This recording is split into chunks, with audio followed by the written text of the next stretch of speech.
গুজরাটের পুলিশ বলছে শনিবার ভোররাত থেকে সোমবার রাত পর্যন্ত ৬,৫০০ মানুষকে তারা আটক করেছে, যারা বাংলাদেশি নাগরিক বলে পুলিশের সন্দেহ।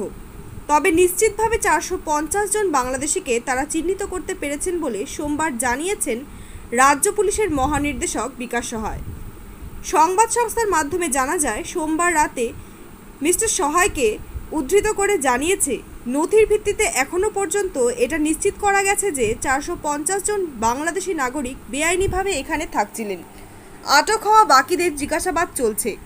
আমাদের মনে হচ্ছে যে একটা বড় সংখ্যায় বেআইনি বাংলাদেশিদের পরিচয় আমরা নিশ্চিত করতে পারব। শনিবার ভোররাত থেকে প্রথমে আহমেদাবাদ ও সুরাতে এবং তারপর দুদিন পুরো গুজরাটেই বেআইনি বাংলাদেশি আটক করার জন্য অপারেশন চালাচ্ছে গুজরাট পুলিশ। যেদিন প্রথম অপারেশন শুরু হয় সেদিনই আটক হন মিস্টার মল্লিক এবং তার দুই কিশোর ভাগ্নে।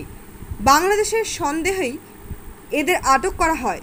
তবে বিবিসি বাংলার হাতে মিস্টার মল্লিকের পাসপোর্ট ও ১৯৯৩ সালের একটি জমির দলিল হাতে এসেছে, যেখানে দেখা যাচ্ছে তিনি পশ্চিমবঙ্গের বীরভূম জেলার লাভপুর অঞ্চলের বাসিন্দা। ভারতের নাগরিক হিসেবে কি দেশের কোনো জায়গায় গিয়ে কাজ করার বা ব্যবসা করার অধিকার নেই বাংলাভাষী আর মুসলমান বলে?